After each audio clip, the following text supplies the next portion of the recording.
yang sudah menyediakan diri untuk hadir untuk pertemuan kegiatan aksi nyata di sore hari ini. Nah, sebelum kita mulai, kita akan berdoa. Ya, kita akan berdoa. Saat ini mari kita berdoa. Tuhan Yesus, terima kasih untuk waktu yang Engkau berikan di sore hari ini. Mari Engkau memberkati kegiatan kami Tuhan, agar apa yang disampaikan itu dapat kami praktekkan dalam kehidupan kami di sekolah ini. Di dalam nama Tuhan Yesus kami berdoa. Amin. Pertama, kegiatan ini merupakan kegiatan aksi nyata untuk modul 1.4 budaya positif. Tapi sebelum itu kita akan mulai dengan ice breaking terlebih dahulu. Ice breakingnya seperti ini. Jadi Bapak Ibu Guru akan menyambung kata terakhir dari teman. Misalnya saya akan memulai dengan kalimat pertama. Jadi akhir kata yang saya ucapkan nanti, misalnya saya tunjuk ke Mem Jain. Nanti Mem Jain akan melanjutkan kata terakhir.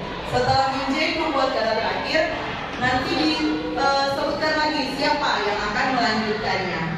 Nah, kita mulai dengan mulai dari saya. Suatu hari saya ingin sekali makan pisang goreng dan ternyata saya tidak memiliki uang. Menjahit. Uang saya sudah habis karena saya memboroskannya di skincare. Komen nanti skincare. Skincare itu adalah untuk merawat wajah kita supaya kita cantik. Langsung ditunjuk siapa? Cantik. Ya, kata cantik. Ini lurus. Ini basah dulu. Berbisik. Lanjut ke siapa? Berbisik. Mem Cynthia. Kata berbisik. Lanjutkan lagi dengan kata berbisik. Buat kalimat. Silakan. Berbisik. Apa berbisik?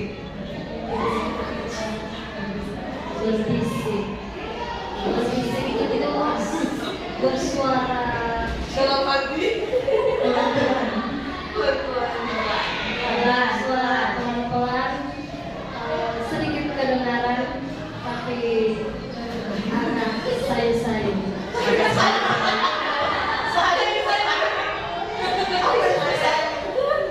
Oke. Langsung tunjuk siapa yang akan lanjut. Saya mataku waktu baru selesai menangis karena kepalaku ketok di pintu. Bagi pintu. Pintu. Ya, artikan pintu. Lanjutkan dengan kata pintu. Pintu hatiku tertutup. Untukmu. Untukmu. Oke, untukmu. Untukmu bukan pintu hati.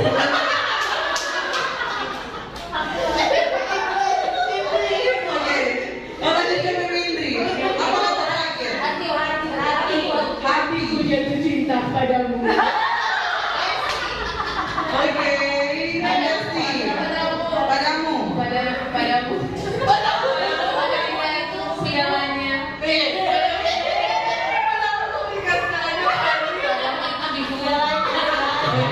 Kubalas padamu.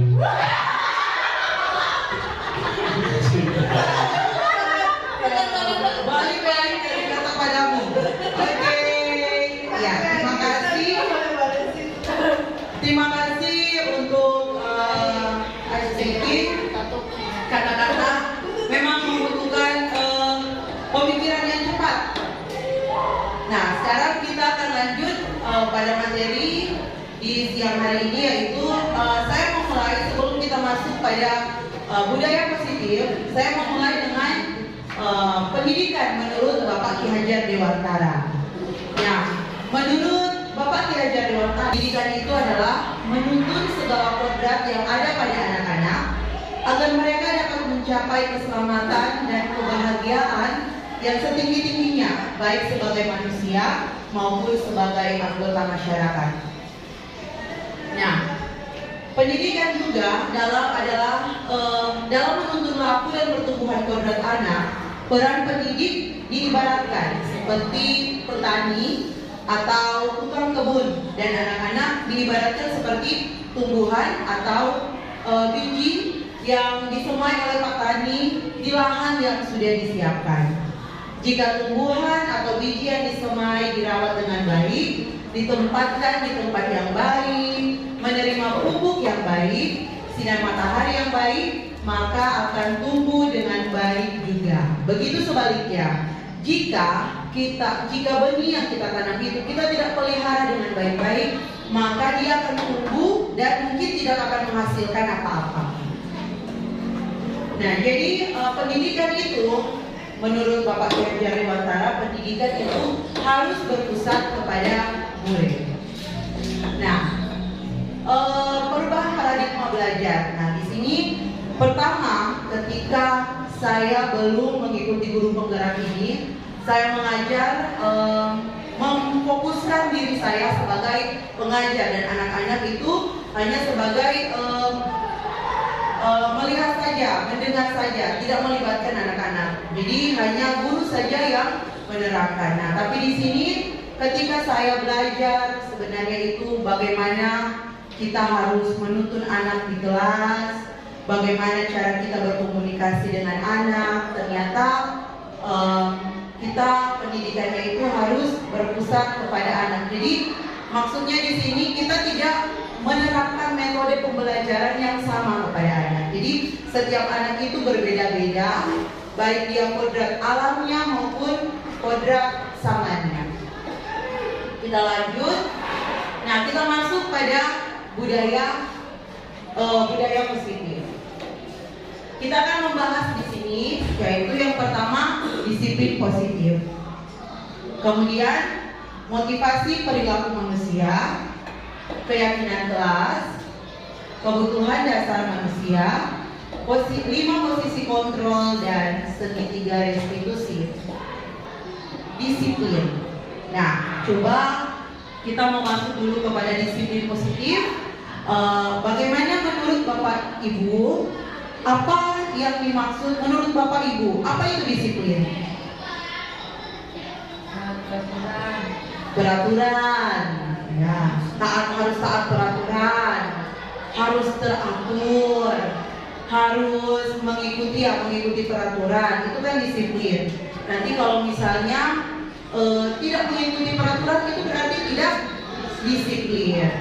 Nah, menurut Bapak Ki Hajar Dewantara dan menurut Diana, mengartikan disiplin adalah sebagai bentuk kontrol atau mengontrol diri untuk mencapai tujuan yang mulia. Nah, kita masuk pada apa itu disiplin positif. Nah, disiplin positif itu adalah cara mendisiplinkan anak dengan tidak membuat anak merasa tertekan. Mungkin ketika dalam kehidupan kita di sekolah, mungkin ketika kita mendisiplinkan anak, pemikiran kita contoh, kalau anak terlambat, kita harus mendisiplinkan dengan cara misalnya lari lapangan 100 kali, contoh. Nah, jadi di sini disiplin itu sebenarnya, disiplin yang positif itu tidak membuat anak merasa benci kepada kita.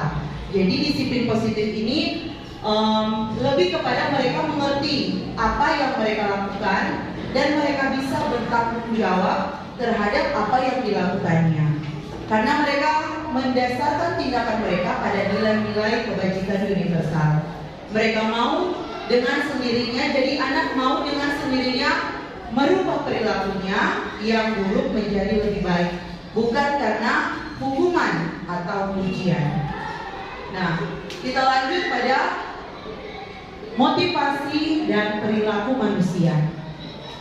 Nah, di sini ada 3 motivasi perilaku manusia. Yang pertama, menghindari ketidaknyamanan atau hukuman. Motivasi maksudnya di sini kita mau melakukan sesuatu karena apa? Yang pertama, untuk menghindari ketidaknyamanan atau hukuman. Kita mau melakukan sesuatu untuk menghindar dari hukuman. Yang kedua, untuk dapat imbalan atau penghargaan dari orang lain. Dan yang ketiga, untuk menjadi orang yang mereka inginkan dan menghargai diri sendiri dengan nilai-nilai yang mereka percaya. Nah, coba Bapak Ibu Guru, misalnya Mem Cynthia, dari ketiga motivasi ini, Mem Cynthia kira-kira yang mana dari ketiga ini? Apakah semua atau mungkin menghindari ketidaknyamanan hanya atau hukuman? Mem Cynthia kira-kira yang di mana? Yang di mana? Ketiga. Oh, oke. Mem Cynthia yang ketiga. Kalau Mem Stella mungkin di mana? Untuk sekarang. Oh, yang ketiga lagi. Oh, oke. Nah, kebanyakan anak-anak kita itu di sekolah melakukan sesuatu itu, kebanyakan yaitu di dua ini, ya, untuk anak-anak kita melakukan sesuatu hanya untuk menghindari ketidaknyamanan atau hukuman. Yang kedua, untuk mendapatkan imbalan atau penghargaan dari orang lain, sehingga mereka melakukan sesuatu karena ada imbalan seperti ini. Nah, hukuman dan penghargaan. Seringkali orang berpikir bahwa hukuman adalah sebuah prinsip untuk mendisiplinkan seseorang atau murid. Jika siswa ingin menghindari hukuman karena adanya sebuah penghargaan atau hadiah, dan guru berpikir itu adalah cara memacu siswa untuk menjadi disiplin, maka itu adalah salah. Itu hanya akan membuat siswa akan mengulangi lagi perbuatannya jika guru tidak konsisten dengan penghargaan atau yang diberikan. Contoh misalnya di kelas kita menerapkan ketika anak berbuat sesuatu yang baik, kita memberi bintang misalnya. Nah, ketika kita berikan bintang-bintang dan kita tidak konsisten dengan hal itu, dan satu saat kita lupa misalnya memberikan bintang kepada anak-anak yang melakukan sesuatu yang baik. Nah, pasti akan timbul kecemburuan. Misalnya, oh dia kata ibu solupa ini, Mem solupa. Akhirnya Mem Becky tidak berpikir, akhirnya tidak konsisten. Anak akan kembali lagi kepada kelakuan atau ketidaknyamanan yang akan dia lakukan di kelas. Jadi pemberian penghargaan seperti itu untuk mendisiplinkan anak itu adalah salah. Nah, di sini ada hukum dan penghargaan menurut Alfie Kohn mengemukakan baik penghargaan maupun hukuman adalah cara-cara mengontrol perilaku seseorang yang menghancurkan potensi untuk pembelajaran yang sesungguhnya. Ditambah lagi dengan secara ideal, tindakan belajar itu sendiri adalah penghargaan sesungguhnya. Penghargaan menginginkan murid yang berdisiplin, maka murid harus berubah dari pemikiran mereka sendiri, bukan karena hukuman atau penghargaan. Karena pemberian hukuman dan penghargaan adalah sebuah kesalahan. Jadi kita harus menerapkan disiplin positif ini. Nah, kita masuk kepada keyakinan kelas. Keyakinan kelas. Mungkin Bapak Ibu guru berpikir, apa ini keyakinan kelas? Nah, mengapa keyakinan kelas? Mengapa tidak peraturan kelas saja? Kita masuk. Nah, di sini ada perbedaan.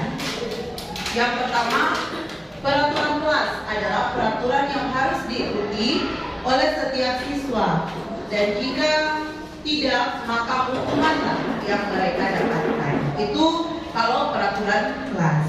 Sedangkan yang dimaksud dengan keyakinan kelas adalah peraturan yang dibuat bersama dengan murid, disepakati bersama dan bersifat positif. Jadi kalau peraturan kelas biasanya kita jangan menyontek, jangan buang sampah di kelas. Diawali dengan kata jangan atau dengan kata negatif.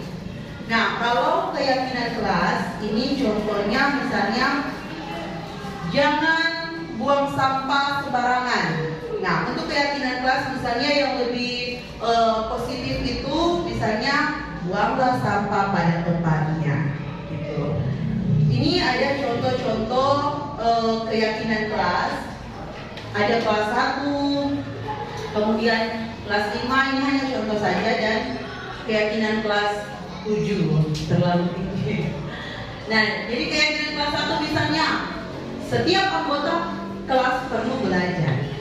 Setiap anggota kelas perlu senang, ya tergantung dari apa yang diinginkan anak-anak. Jadi bagaimana kita mencari keyakinan kelas di kelas kita dengan cara kita memberikan anak-anak, silakan kalian misalnya memberikan kertas kepada anak-anak, kemudian silakan tulis apa yang kalian inginkan untuk kita buat di kelas kita. Jadi memberikan kesempatan kepada anak-anak untuk mereka sendiri yang membuat keyakinan kelas. Jadi kalau membuat bersama-sama, maka pasti akan timbul rasa tanggung jawab dari anak-anak. Oh iya, kita yang buat. Jadi jangan sampai kita tidak melakukannya. Nah, kita lanjut sekarang kepada poin yang keempat, yaitu kebutuhan dasar manusia. Nah, kebutuhan dasar manusia di sini ada 5 kebutuhan dasar. Yang pertama, kebutuhan dasar untuk bertahan hidup. Nah, bertahan hidup ini maksudnya kita perlu makan, kita perlu tidur, seperti itu. Kemudian ada kasih sayang dan rasa diterima atau kebutuhan untuk diterima. Penguasaan, kebutuhan pengakuan atas kemampuan. Keempat, kebebasan, kebutuhan akan pilihan, dan kesenangan, kebutuhan untuk merasa senang. Nah, kita akan lihat bagaimana penjelasannya di sini. Kebutuhan bertahan hidup ini kebutuhan yang bersifat fisiologis untuk bertahan hidup, misalnya kesehatan, rumah, dan makan. Kebutuhan biologis sebagai bagian dari proses reproduksi termasuk kebutuhan untuk bertahan hidup. Kemudian kebutuhan kasih sayang dan rasa diterima atau kebutuhan untuk diterima. Nah, kebutuhan ini kebutuhan psikologis, kebutuhan untuk disayang dan diterima meliputi kebutuhan akan hubungan dan koneksi sosial, kebutuhan untuk memberi dan menerima kasih sayang, kebutuhan untuk merasa menjadi bagian dari satu kelompok.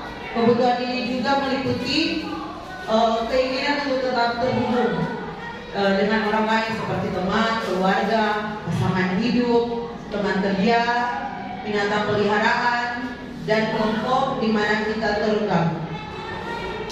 Nah, sedangkan penguasaan kebutuhan itu kebutuhan pengakuan atas kemampuannya, kebutuhan yang kita misalnya ingin merasa diakui oleh seseorang atas apa yang kita lakukan. Tuh maksudnya penguasaan di sini. Bisa membuat pencapaian, kompeten, diakui, dihormati. Nah, seperti itu untuk penguasaan. Kita lanjut lagi kebutuhan kebebasan atau kebutuhan akan pilihan. Nah, kebutuhan untuk bebas di sini adalah kebutuhan akan kemandirian, otonomi, memiliki pilihan, dan mampu mengendalikan arah hidup seseorang.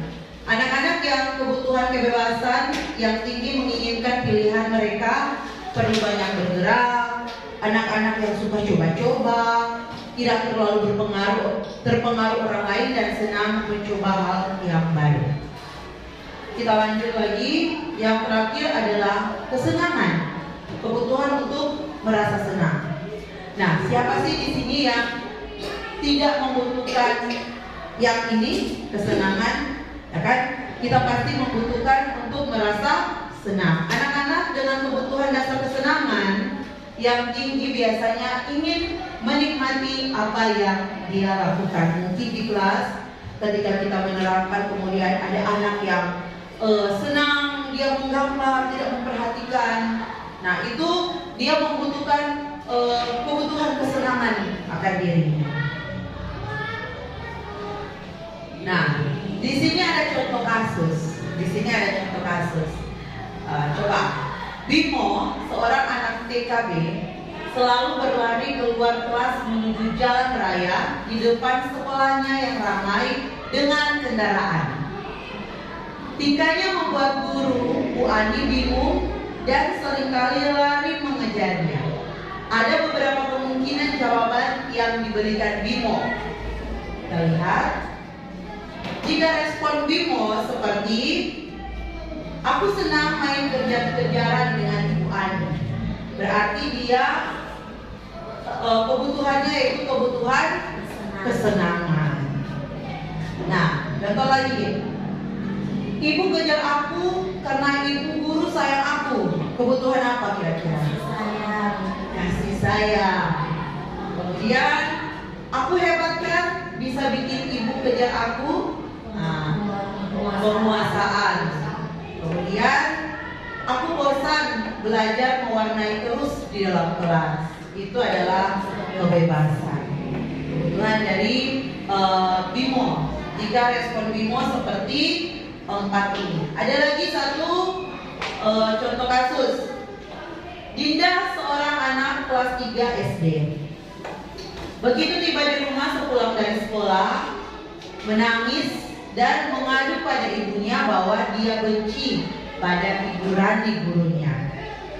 Menurut Anda, kebutuhan apa yang berusaha dipenuhi oleh Dinda jika jawabannya seperti ini? Yang pertama, jawaban Dinda ya. Ibu guru bilang, aku tidak boleh bersenandung sewaktu mengerjakan tugas.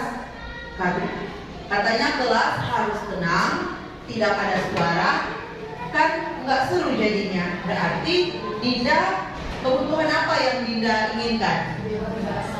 Kesenangan. Nah, lanjut lagi. Ya. Ibu guru tidak menyapaku hari ini, padahal aku pakai jepit rambut baru. Kasih sayang, kasih sayang. Jadi ibunya menyapa, padahal dia suka pakai jepit rambut yang baru. Kemudian, Dinda, aku sebel gambarku tidak rapi. Malah ibu guru nunjukin ke teman-temanku di depan kelas. Kira-kira kebutuhan apa? Penguasaan. Jadi dia butuh untuk dihargai, untuk jangan tunjuk-tunjuk. Oke ya. Yang terakhir adalah kebebasan. Aku bosan, masa belajarnya cuma gitu-gitu aja, dengerin ibu guru aja. Jadi dia ingin bebas. Nah, lanjut lagi. Di sini kita ada 5 posisi kontrol. Ada menghukum, pembuat merasa bersalah, teman, pemantau, dan manajer. Nah, seringkali kita tergantung ya, kita ada di posisi mana sekarang. Coba mungkin Iva kira-kira, saya jelaskan dulu. Jadi kalau menghukum, kita menghukum anak. Pokoknya kalau anak salah kita hukum. Itu sebagai penghukum. Kemudian pembuat merasa bersalah. Pembuat merasa bersalah ini maksudnya ketika ada anak yang membuat kesalahan. Jadi mana kamu buat seperti itu, tidak sayang kepada ibu sudah susah-susah mengajar di kelas, tapi nilai kamu jelek. Nah itu seperti itu ya, membuat merasa bersalah. Jadi anak merasa ya kasihan ibu guru. Nah, kemudian teman. Jadi kita untuk supaya kita dekat dengan siswa, kita berteman dengan mereka, posisi teman. Nah, pemantau ini memantau apa yang anak lakukan. Jadi ketika anak melakukan kesalahan, dipantau kan, kita pantau. Kamu lakukan seperti ini, jadi hanya sesuai dengan pantauan dia. Jadi menghukum dengan sesuai dengan apa yang dia pantau. Nah, dan manajer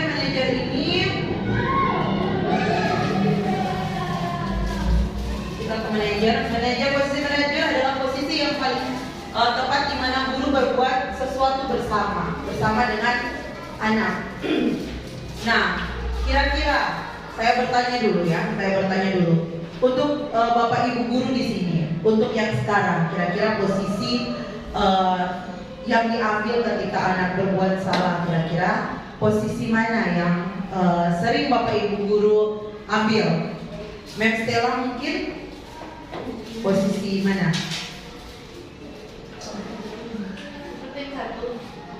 Posisi 1. 4 dan 1. Oke. Pemantau dan penghukum. Serhandi? Kalau saya nomor 1. Nomor 1, penghukum. Oke. Kalau Ibu Mem Rizka? Kira-kira mana sih? 3. Oh, posisi teman. Dorong bikin salah. Kalau Mem Indri, kira-kira sekarang ada di posisi mana?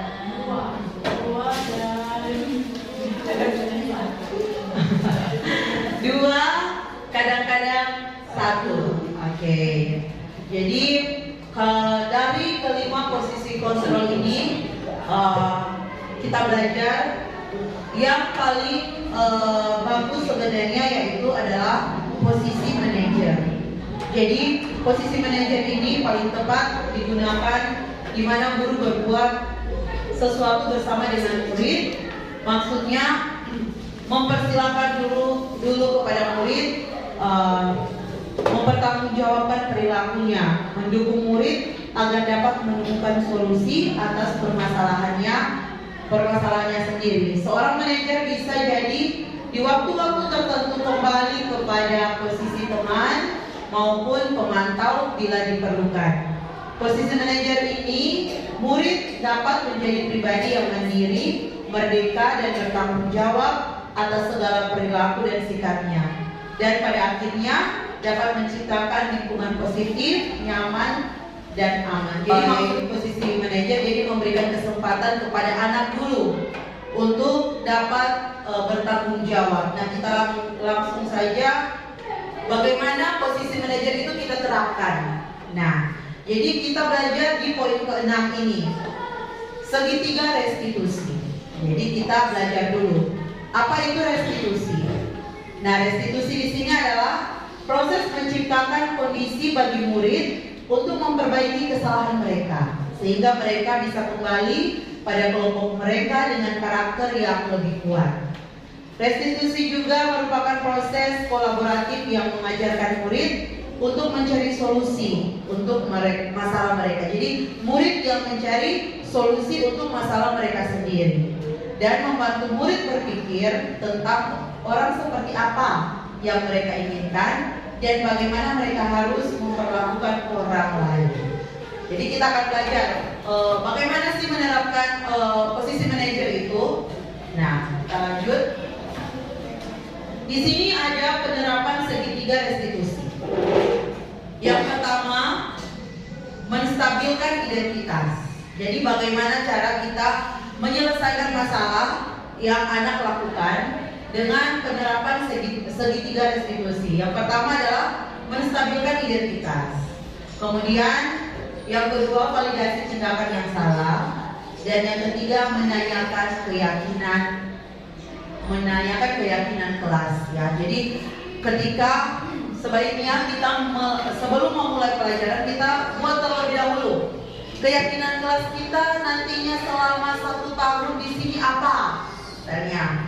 Kemudian nanti ketika mereka membuat kesalahan, kita bisa mencari solusi dengan menggunakan keyakinan kelas kita. Nah, kita lanjut. Bagaimana sih?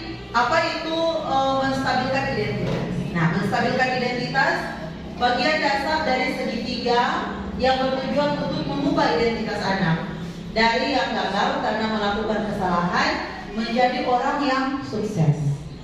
Nah, bisa kata-kata kita seperti ini: berbuat salah itu tidak apa-apa. Kemudian tidak ada manusia yang sempurna. Ini menstabilkan identitas.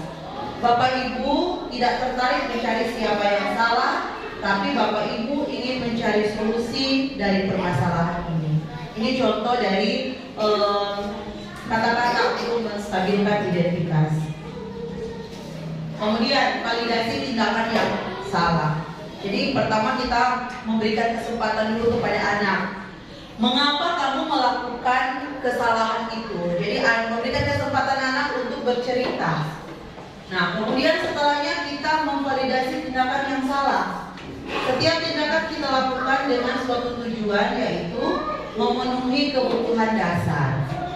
Menurut teori kontrol, semua tindakan manusia, baik atau buruk, pasti memiliki maksud atau tujuan tertentu. Misalnya contoh di sini adalah kamu pasti punya alasan mengapa melakukan hal itu. Nah, kita lanjut lagi kepada bagian menanyakan keyakinan. Posisi kontrol menyatakan bahwa kita pada dasarnya termotivasi secara internal. Contoh, keyakinan kelas apa yang telah kita sepakati. Nah, itu tadi sebaiknya sebelum kita memulai pelajaran, nanti ke depan mungkin sebelum kita memulai pelajaran yang baru, mari silakan Bapak Ibu memulai dengan membuat keyakinan di kelas secara bersama-sama dengan anak-anak. Kemudian kamu mau jadi orang seperti apa? Jadi anak yang berpikir sendiri apa solusi dari masalah yang dia buat. Nah, di sini saya akan memutarkan hasil video penerapan segitiga restitusi sebentar. Oke, Kevin.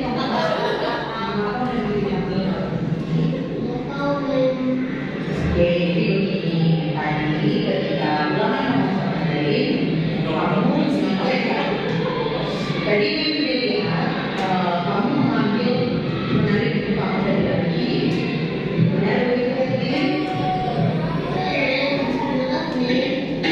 Kenapa jadi menyontek? Tahu? Itu adalah kita. Oke, coba sekarang jadi jelaskan apa sekali kali bisa menyontek.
Nah, oke, coba Kalista ceritakan kenapa sampai Kalista bermain game dan turun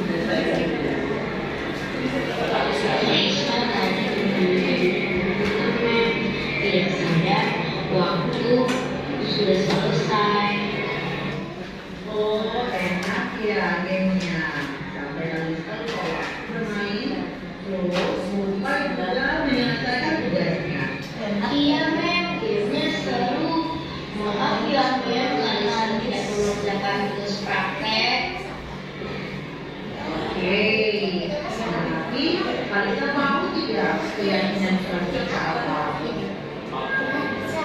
Iya mem, tidak boleh bermain jika tugas sudah diselesaikan. Iya betul. Jadi sekarang Kalista, bagaimana cara kamu memperbaiki kesalahan kamu yang sudah kamu lakukan? Iya mem, Kalista akan mengerjakan tugas terlebih dahulu dan tidak akan berpikir pada saat selesai. Oke, mari Kalista memperbaikkan kamu bisa lebih fokus dalam belajar dan mohon kamu bisa fokus dan belajar Oke. Terima kasih Mem Yudi sudah menyelesaikan masalah Kalista tanpa harus dimarahi. Merupakan posisi manajer, jadi tidak langsung menghukum anak, tapi kita melihat dulu, memberikan kesempatan dulu kepada anak bercerita apa, kenapa mereka sampai melakukan masalah tersebut, seperti itu. Mungkin ada pertanyaan dari Bapak Ibu guru.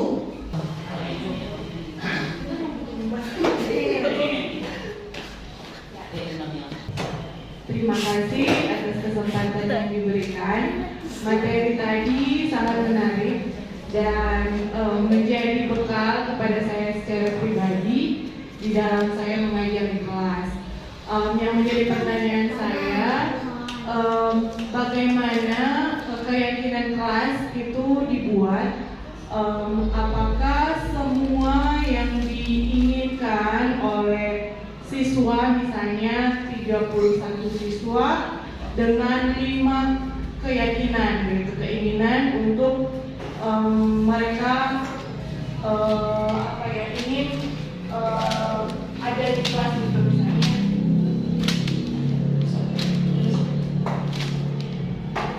Jadi apakah dari misalnya 31 siswa, kemudian masing-masing punya 5 keinginan. Nah, apakah semuanya itu akan diterapkan atau hanya melihat persentase mana yang banyak dan itu menjadi keyakinan kelas? Ya, terima kasih, pertanyaannya sangat baik. Untuk keyakinan kelas, jadi walaupun siswa itu memiliki 10 keyakinan, itu semua dicatat. Gitu. Jadi misalnya 30 siswa dengan keinginan yang berbeda-beda, pasti mereka juga memiliki kesamaan keyakinan. Jadi semua keyakinan mereka, keinginan mereka itu dicatat semuanya. Jadi itu akan menumbuhkan nanti di situ keyakinan kelas itu ketika dibuat semua itu kan sesuai dengan keinginan mereka. Jadi ketika mereka melakukan hal yang di luar, jadi melanggar, nah itu ada nanti dibalikan lagi seperti tadi kan, contoh tadi di video tadi misalnya sudah membuat keyakinan kelas jujurlah dalam mengerjakan soal. Nah, ketika dia menyontek, jadi itu tadi ditanya, kamu tahu kan keyakinan kelas kita apa? Nah, dia dari awal kan kita sudah buat keyakinan kelas. Jadi oh iya Mem, tidak boleh menyontek. Nah, jadi dia sendiri yang mengatakan kalau tidak boleh menyontek. Nah, terus, kenapa kalau sudah tahu keyakinan kelas kita tidak boleh menyontek, kenapa menyontek? Seperti itu. Jadi menimbulkan rasa tanggung jawab. Jadi siswa akan bertumbuh rasa tanggung jawabnya karena mereka sendiri yang membuat keyakinan kelas itu. Jadi itu saja materi kita yang bisa saya sampaikan kepada Bapak Ibu guru. Semoga dapat bermanfaat nanti ketika kita melakukan atau melaksanakan kegiatan kita di sekolah. Terima kasih. Kita akan tutup dengan doa. Ya, mari kita berdoa. Terima kasih Tuhan Yesus atas tuntunan-Mu sehingga semuanya bisa berjalan dengan baik. Dan tibalah kami di sore hari ini, kegiatan kami sudah selesai. Engkau memberkati aktivitas kami ke depan sehingga kami dapat melakukannya dengan sebaik mungkin seturut dengan kehendak Tuhan. Inilah doa dan permohonan kami. Biarlah juga materi hari ini kami dapat terapkan dalam lingkungan sekolah, bahkan dalam kehidupan kami masing-masing. Di dalam nama Tuhan Yesus kami berdoa. Amin. Setelah mengikuti praktik baik yang telah disampaikan oleh Mem Yudi, saya merasa menambah wawasan saya tentang bagaimana budaya positif yang baik untuk diterapkan di kelas. Terima kasih. Setelah saya mengikuti praktik baik tentang budaya positif dari Mem Yudi, saya telah mendapatkan banyak ilmu, wawasan yang boleh saya aplikasikan nanti kepada anak-anak didik saya. Terima kasih Mem Yudi. Good luck.